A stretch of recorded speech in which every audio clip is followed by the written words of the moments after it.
दोस्तों, तो आज हम डिस्कशन करने वाले हैं रेलवे शिक्षक भर्ती 2025 से जुड़े हुए एक इम्पॉर्टेंट टॉपिक के ऊपर में, जिसमें हम डिस्कस करेंगे बेसिकली कि पिछले साल का क्या कट ऑफ रहा था। जो पिछले साल यानी पिछली बार जो वैकेंसी आई थी 2019 में, से पहले वैकेंसी आई थी मिनिस्टीरियल एंड आइसोलेटेड कैटेगरी में। यहाँ पर आपकी टीचर्स रिक्रूटमेंट निकली थी, जिसमें आपकी पीजीटी, टीजीटी, पीआरटी के पोस्ट है। ऐसी वैकेंसी इस पर 2025 में भी आई है। 2024 के नोटिफिकेशन में आपने देखा होगा, और अभी 25 में उसका एग्जाम हुआ। ठीक है, तो क्या इस वैकेंसी में हमें अप्लाई करना चाहिए? क्योंकि आपने डिटेल नोटिफिकेशन तो देख ही लिया होगा, और उसमें नंबर ऑफ वैकेंसीज भी आपको पता चल गए होंगे। बिल्कुल मिनिमल सी वैकेंसीज हैं। ऊपर से ये रेलवे में प्रॉब्लम होती है कि जोन वाइज आपको अप्लाई करना होता है, तो आप जिस जोन में अप्लाई करेंगे सिर्फ उसी जोन की वैकेंसीज के लिए फाइट करेंगे आप। तो क्या इसमें अप्लाई करना सही रहेगा या नहीं रहेगा? इसको एक डेटा के आधार पे, तथ्यों के आधार पे देखेंगे हम कि क्या इसमें सही रहेगा या नहीं रहेगा। चलिए तो एक बार देख लेते हैं क्या हमारे पास डिटेल्स हैं।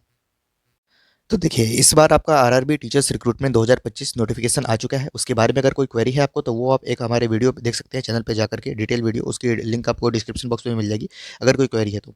अभी इससे पहले जो वैकेंसी आई थी 2019 में आई थी, और उसमें सिर्फ आरआरबी इलाहाबाद में आपकी वैकेंसी आई थी उस साल। की बात करें तो सिर्फ आरआरबी इलाहाबाद में आपकी टीचर्स वैकेंसी आई थी। हालांकि इस बार वैकेंसीज पिछली बार की कंपेरिजन में ज़्यादा है। इस बार आपने देखा होगा काफ़ी सारी आरआरबीज में आपकी टीचर्स वैकेंसी देखने को मिलेगी। ठीक है, तो एक बार आपको आइडिया लग जाए कि क्या इसमें कॉम्पिटिशन रहता है और कितनी आपकी कट ऑफ जाती है। देखिए, जैसे पिछली बार पीजीटी बायोलॉजी में आपकी वैकेंसी आई थी, और जितनी आपको यहाँ पर सीट्स दिख रही हैं, जितनी भी आपको वैकेंसीज दिख रही हैं, उन सभी में लगभग 1 से 2 पद आपकी मैक्सिमम आए थे यहाँ पर। ठीक है, तो पीजीटी बायोलॉजी में एक ही वैकेंसी थी, वो भी आपकी एससी कैटेगरी की थी, और 50.66 आपकी यहाँ पर कट ऑफ गई थी। अब जानते हैं कि 100 नंबर का वहाँ पर पेपर होता है, और उस 100 नंबर में आपका यहाँ पर 50.66 कट ऑफ गया था एससी कैटेगरी में। ठीक है, पीजीटी इंग्लिश मेल में बात करें तो यहाँ पर सिर्फ ओबीसी में आपकी वैकेंसी थी, और 51.66 आपकी वैकेंसी यहाँ पर कट ऑफ गई थी। ठीक है, टीजीटी इंग्लिश फीमेल में बात करें तो ओबीसी में आपकी वैकेंसी आई थी, और एक ही वैकेंसी इसमें भी थी, एक या दो वैकेंसी थी। ज़्यादा से ज़्यादा सभी में आपको एक दो तीन इस तरीके से ही वैकेंसी देखने को मिलेगी। 2019 का आप एडवर्टीजमेंट देखेंगे तो आपको वो जानकारी देखने को मिलेगी। ठीक है, तो उसके बाद पीजीटी ज्योग्राफी देखिएगा तो ओबीसी में यहाँ पर 44.66 गया था। पीजीटी फिजिक्स में देखिएगा तो मेल यहाँ पर आपकी जो कट ऑफ गई थी वो गई थी, यहाँ पर आपके 2 वैकेंसी आई थी वैसे पीजीटी फिजिक्स में, लेकिन किसी ने अप्लाई ही नहीं किया, या मे बी अप्लाई किसी ने किया होगा, बट इसमें कट ऑफ क्लियर नहीं हुआ था। क्योंकि आप जब कट ऑफ वाली वो नोटिफिकेशन देखेंगे तो वहाँ पर आपको ये ब्लैंक दिखेगा। ठीक है, अभी मैं आपको ऑफिशियल वो भी दिखाऊंगा। ठीक है, तो पीजीटी फिजिक्स में कोई कैंडिडेट्स यहाँ पर सिलेक्ट ही नहीं हुआ था। 2 वैकेंसी जबकि आई थी यहाँ पर। पीजीटी पॉलिटिकल साइंस फीमेल की बात करें तो इसमें आपकी एसटी कैटेगरी में 36.66 गई थी vacancy, sorry cut off. PGT computer science में एससी कैटेगरी में 51 आपकी कट ऑफ गई थी, एक वैकेंसी था। टीजीटी कंप्यूटर साइंस में आपका ओबीसी में 68 आपकी कट ऑफ गई थी। टीजीटी होम साइंस में आपकी यहाँ पर 44 कट ऑफ गई थी। उसके बाद टीजीटी हिंदी फीमेल में ओबीसी में 44.33 कट ऑफ गया था। उसके बाद टीजीटी हिंदी फीमेल में देखिएगा तो एससी 30.66 आपका कट ऑफ गया था। टीजीटी सोशल साइंस में देखिए तो ओबीसी में आपका यहाँ पर 43.66 कट ऑफ गया था। उसके बाद देखिए टीजीटी हिंदी फीमेल में ओबीसी 44 गया। टीजीटी हिंदी फीमेल यहाँ पर आपका एससी में 30.66 गया। टीजीटी एसएससी फीमेल में देखिए ओबीसी 43.66 गया। पीटीआई इंग्लिश मीडियम में आपका यहाँ पर मेल के लिए 69.33 गया। पीटीआई इंग्लिश मीडियम फीमेल में एससी में 52 आपकी कट ऑफ गई थी। असिस्टेंट मिस्ट्रेस में बात करें तो फीमेल में आपकी यहाँ पर यूआर में 69 वैकेंसी, और एससी में आपकी 40 कट ऑफ गई थी यहाँ पर। ठीक है, और 4 वैकेंसी थी आपका असिस्टेंट मिस्ट्रेस में, और म्यूजिक मिस्ट्रेस में आपकी ओबीसी में 43 वैकेंसी गई थी। ठीक है, तो इस तरीके से ये पिछले बार का कुछ कट ऑफ गया था। तो इस बार का आपका कट ऑफ इससे ज़्यादा जाएगा ऑब्वियसली, क्योंकि इस बार आपकी वैकेंसी जो है वो काफ़ी अच्छी आई है इसके कंपैरिजन में। ठीक है, तो एक बार वैकेंसी की डिटेल्स देखते हैं। ये देखिए, ये पिछली बार का आपका वैकेंसी है। ठीक है, और पिछली बार सिर्फ आरआरबी इलाहाबाद में आपके यहाँ पर टीचर्स की वैकेंसी आई हुई थी, और ये नंबर ऑफ वैकेंसीज आप यहाँ से देखते जा रहे हैं, सब में आपको दिखेगा। इधर से आपकी जो टीचर्स की वैकेंसी स्टार्ट होती है, सब में आपको एक एक दो दो आपको यहाँ पर वैकेंसीज देखने को मिलेगी। तो कट ऑफ का अंदाजा आप लगा सकते हैं। ठीक है, जबकि इस बार की वैकेंसी आपकी इससे ठीक आई है। ठीक है, तो इसमें देखिए अभी आपको क्या किस में अप्लाई करना चाहिए उसका मैं आपको दिखाता हूँ एक बार। तो देखिए, इस बार हम बात करते हैं वैकेंसी की डिटेल्स की। तो इस बार आपकी वैकेंसी अच्छी आई है, और काफ़ी सारे आरआरबीज़ में आपकी यहाँ पर वैकेंसी आई हुई है। तो क्या करना है आपको, तो सबसे पहले आपको अपने सब्जेक्ट को लेकर के देखना है कि किस आरआरबी में आपकी ज़्यादा वैकेंसी आ रही है, किस जोन में आपकी ज़्यादा वैकेंसी है। और देखिए यहाँ पर इस बार जो है ना, पीआरटी वाले जो कैंडिडेट्स हैं जिनके पास पीआरटी की क्वालिफिकेशन है, वो जरूर से जरूर अप्लाई करें, क्योंकि पीआरटी के यहाँ पर अच्छी वैकेंसी है। बाकी पीजीटी और टीजीटी में ऐसे कैंडिडेट्स ही अप्लाई करें जिनकी एज अब यहाँ पर केवीएस में नहीं बची है, या एनवीएस में, या डी ट्रिपल एस बी में, या ईएमआरएस में। इस तरह की जो वैकेंसीज आती हैं जहाँ पर आपकी ज़्यादा संख्या में आपकी वैकेंसीज आती है, वहाँ पर अगर आपकी एज नहीं बची हुई है तो आप इसके लिए अप्लाई कर सकते हैं, अन्यथा आप इसके लिए रहने दें। पीजीटी, टीजीटी और पीआरटी की बात कर रहा हूँ, कुछ सब्जेक्ट्स को छोड़ करके। ठीक है, क्योंकि यहाँ पर 1 से 2 वैकेंसी आपकी आ रही है हर जोन में। ठीक है, तो वैसे कुल मिलाकर के ज़्यादा वैकेंसी होगी, 15-20 वैकेंसी होगी, बट वो डिस्ट्रीब्यूटेड है ना सभी जोन्स में, तो आपको अप्लाई करने का कोई फायदा यहाँ पर ज़्यादा होने वाला है नहीं। ठीक है, और आपके यहाँ पर सब्जेक्ट से क्वेश्चंस भी नहीं आने वाले, तो ऐसा कुछ वो भी नहीं है कि कोई एक्सपीरियंस हो जाए या प्रैक्टिस हो जाए आपका। तो पीजीटी और टीजीटी में अगर आपके जोन में आपकी सब्जेक्ट में ज़्यादा वैकेंसी नहीं है तो आप इसको अप्लाई करने से बचें।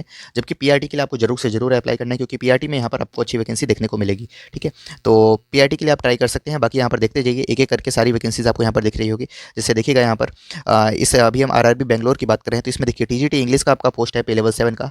ठीक है, और यहाँ पर एक ही वैकेंसी है मात्र, वो भी यूआर कैटेगरी में है। ठीक है, तो मात्र एक वैकेंसी आप देखिएगा। टीजीटी हिंदी में मात्र एक वैकेंसी है। टीजीटी इंग्लिश फिजिकल पीटीआई का आपका यहाँ पर एक वैकेंसी है। टीजीटी सोशल साइंस में मात्र एक वैकेंसी है। ठीक है, इस तरीके से बस एक-एक वैकेंसी आपने देखा यहाँ पर टीचर्स की आपकी। नेक्स्ट आरआरबी भोपाल में देखिए तो आपके यहाँ पर कॉमर्स में एक वैकेंसी है। तो यहाँ पर देखिए ये 4-5 कुछ वैकेंसीज आपको इन सब्जेक्ट्स में दिख रही है, जिससे टीजीटी इंग्लिश है, टीजीटी हिंदी है, टीजीटी मैथ्स है ना, टीजीटी साइंस है। इसमें 3 वैकेंसी आपकी आ रही है। इस तरीके से आप देख सकते हैं।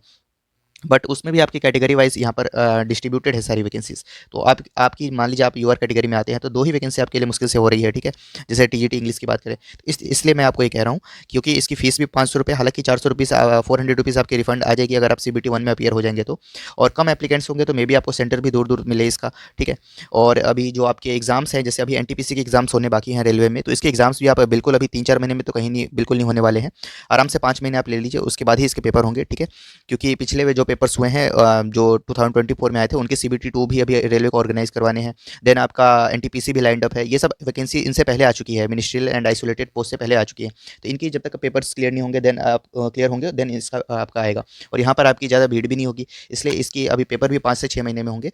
ठीक है, तो पीआरटी के लिए आप देखिएगा, उसके लिए आपको यहाँ पर अच्छी वैकेंसी देखने को मिलेगी। देखिए यहाँ पर जैसे आप ये इसमें देखिए, अभी हम आरआरबी बिलासपुर की बात कर रहे हैं तो यहाँ पर आप प्राइमरी रेलवे टीचर देखिए तो 24 वैकेंसी खाली यूआर में है आपकी। यहाँ पर 8 वैकेंसी आपकी एससी में है, एसटी में देखिए 3 वैकेंसी है, ओबीसी में आपकी 12 वैकेंसी है, 6 वैकेंसी आपकी ईडब्ल्यूएस में, कुल मिला के 53 पोस्ट पे आपकी यहाँ पर पीआरटी में वैकेंसी आई। तो पीआरटी के लिए जरूर से जरूर आप अप्लाई करें। यहाँ पर कुछ और भी दिख रहे हैं, जैसे 12 वैकेंसी आपके यहाँ पर दिख रहा है। टीजीटी आर्ट्स में आपकी वैकेंसी है, 10 वैकेंसी आप देखेंगे टीजीटी इंग्लिश में है, तो इंग्लिश में भी अच्छी खासी वैकेंसी है। बाकी 7-5-3-9-9-3-5 इस तरीके से ये कुछ और भी सब्जेक्ट है जिनमें आपकी ठीक ठाक वैकेंसीज आप ट्राई कर सकते हैं इसके लिए। अगर आप इसे इसी एरिया में लाई करते हैं, इसी जोन में है आप बिलासपुर में, तो आप इसके लिए अप्लाई कर सकते हैं। आपके लिए सेंटर भी मे भी नज़दीक पड़े। ठीक है, आरआरबी चेन्नई देखिए। अब टीजीटी हिस्ट्री की बात करें तो यहाँ पर आपको 9 वैकेंसी दिख रही होगी यूआर कैटेगरी में, कुल मिला के 11 वैकेंसी आपकी यहाँ पर। और कहीं पर भी आपकी टीजीटी हिस्ट्री की वैकेंसी ही नहीं है। ठीक है, होगी भी तो 1-2 होगी, और वो भी फीमेल कैटेगरी में। तो अगर आप चेन्नई जा सकते हैं, नॉर्थ के कैंडिडेट्स हैं, तो फिर देख लीजिए आप। ठीक है, क्योंकि पोस्टिंग भी आपको इसी में मिलेगी। आरआरबी चेन्नई जोन में जो स्कूल्स होंगी, इसी में आपको यहाँ पर पोस्टिंग मिलेगी, और 5 साल के बाद ही इसका ट्रांसफ़र होगा, ये इसका ड्रॉबैक है। ठीक है, और बाकी लेकिन और देखिए और वैकेंसीज आपको यहाँ पर कम है। एक 7 वैकेंसी आपको यहाँ पर दिख रही है पब्लिक प्रोसिक्यूटर, बट ये टीचिंग पोस्ट नहीं है। ठीक है, तो इस तरीके से है। उसके बाद टीजीटी साइंस में देखिए यहाँ पर अच्छी वैकेंसी आ रही है, 5 वैकेंसी आपकी देखने को मिलेगी यूआर कैटेगरी में, और 6-7 इस तरह के टोटल आप देख पाएंगे वैकेंसीज। तो मेरा बेसिकली मोटो ये है कि आपको वैकेंसीज के बारे में डिटेल बता सकूँ। जहाँ पर ज़्यादा वैकेंसीज है उधर ही आप अप्लाई करें, 1-2 पोस्ट में अप्लाई करने का ज़्यादा कुछ फ़ायदा है नहीं। हाँ, आप अप्लाई कर सकते हैं जब आपका एज, लेकिन अगर आप पास हो रखा है, अगर आपने 40 ईयर्स या मान लीजिए क्रॉस कर लिया, आप किसी के लिए भी एलिजिबल नहीं है, एनवीएस केवीएस या डी भी, देन आप इसके लिए जरूर से जरूर अप्लाई करें, क्योंकि 1-2 वैकेंसी भी मे भी आपके लिए हो। ठीक है, तो अगर आपकी एज क्रॉस हो चुकी है तो आप इसके लिए जरूर अप्लाई कर सकते हैं, ये आपके लिए फेवरेबल रहेगा। तो ये ब्लेसिंग इन डिस्गाइज आपके लिए एक सुनहरा मौका है। ठीक है, क्योंकि ज़्यादा इसमें भीड़ होगी नहीं। ठीक है, तो इसको एक बार आप देख लीजिए। अब इसमें भी गोरखपुर में देखिए कहीं भी ज़्यादा वैकेंसी नहीं है, 6 वैकेंसी मात्र आपको टीजीटी इंग्लिश के पोस्ट में आपकी अच्छी वैकेंसी दिख रही है। ओवरऑल देखिएगा तो टीजीटी इंग्लिश में अच्छी वैकेंसी है आपकी यहाँ पर। ठीक है, और पीआरटी के तो सभी पोजीशन पर अच्छी वैकेंसी है, हिंदी में भी अच्छी वैकेंसी आ रही है, साइंस में भी ठीक ठाक वैकेंसी आपकी टीजीटी साइंस में।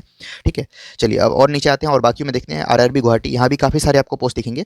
इसमें देखिए टीजीटी आर्ट्स में आपके यहाँ पर 15 वैकेंसी दिख रही है। ठीक है, मैक्सिमम वैकेंसीज की हम बात कर रहे हैं। टीजीटी पीसीएम, ठीक है, साइंस में यहाँ पर 18 वैकेंसी है, तो साइंस के लिए आप अप्लाई कर सकते हैं। उसके बाद देखिए टीजीटी हिंदी में 11 वैकेंसी है, तो हिंदी, इंग्लिश, साइंस है ना, इन सभी में ठीक ठाक वैकेंसीज है। टीजीटी कंप्यूटर साइंस में भी 10 वैकेंसी यहाँ पर देखिए। कंप्यूटर साइंस के लिए आप यहाँ पर क्वालिफिकेशन रखते हैं तो अप्लाई कर सकते हैं आप इसके लिए। ठीक है, बाकी जो सब्जेक्ट्स हैं आपके उनमें बिल्कुल मिनिमल सी वैकेंसीज हैं आपकी यहाँ पर। उसके बाद गुवाहाटी में देखिए तो यहाँ भी कुछ खास वैकेंसी नहीं है। यहाँ भी पीआरटी इंग्लिश में देखिए, पीआरटी में अच्छी खासी वैकेंसी है। पीआरटी में आप देखिएगा 19 वैकेंसी पीआरटी इंग्लिश की यहाँ पर आ रही है। ठीक है, 8 वैकेंसी आपको पीआरटी बंगाली में दिख रही है, सॉरी पीआरटी हिंदी में दिख रही है यहाँ पर। ठीक है, तो उसके बाद नीचे आते हैं। जम्मू एंड कश्मीर में आपका यहाँ पर कोई वैकेंसी नहीं है। कोलकाता में देखिए तो यहाँ पर ठीक ठाक वैकेंसी होगी। इसमें भी आपके 6-7-5 इस तरीके से वैकेंसी देखने को मिलेगी, तो आप अपनी कैटेगरी वाइज एक बार देख लीजिएगा। कोलकाता में उतनी अच्छी वैकेंसी यहाँ पर नहीं दिख रही है। बट चलिए अब नीचे आते हैं, आरआरबी मालदा की बात करते हैं। और आरआरबी मालदा में भी एक दो इस तरीके से वैकेंसी, कोई फ़ायदा नहीं यहाँ पर अप्लाई करके। उसके बाद आरआरबी मुंबई देखिए, यहाँ पर आपकी 22 वैकेंसी आपको पीआरटी में देखने को मिलेगी। ठीक है, 22 वैकेंसी आपके पीआरटी में देखने को मिलेगी। जिसमें पीआरटी इंग्लिश में ही आपके अकेले 22 से वैकेंसी है। म्यूज़िक टीचर फीमेल में देखिएगा तो 1 वैकेंसी है, और नॉर्मल प्राइमरी रेलवे टीचर में 11 वैकेंसी आपकी यहाँ पर आ रही है, वेस्टर्न रेलवे में है ये। और टीजीटी आर्ट्स में 10 वैकेंसी है, ठीक है। तो इस तरीके से आप देखेंगे, तो इन सभी सब्जेक्ट से अगर आपने क्वालिफिकेशन हासिल कर रखी है तो आप इसके लिए अप्लाई करें, ठीक है। आरआरबी पटना में किसी में भी कुछ खास वैकेंसी नहीं है, तो इसको भी आप इग्नोर कर सकते हैं। आरआरबी प्रयागराज में देखिए यहाँ पर, इसमें भी 4 5 3 1 2 इस तरीके से वैकेंसी है ओवरऑल।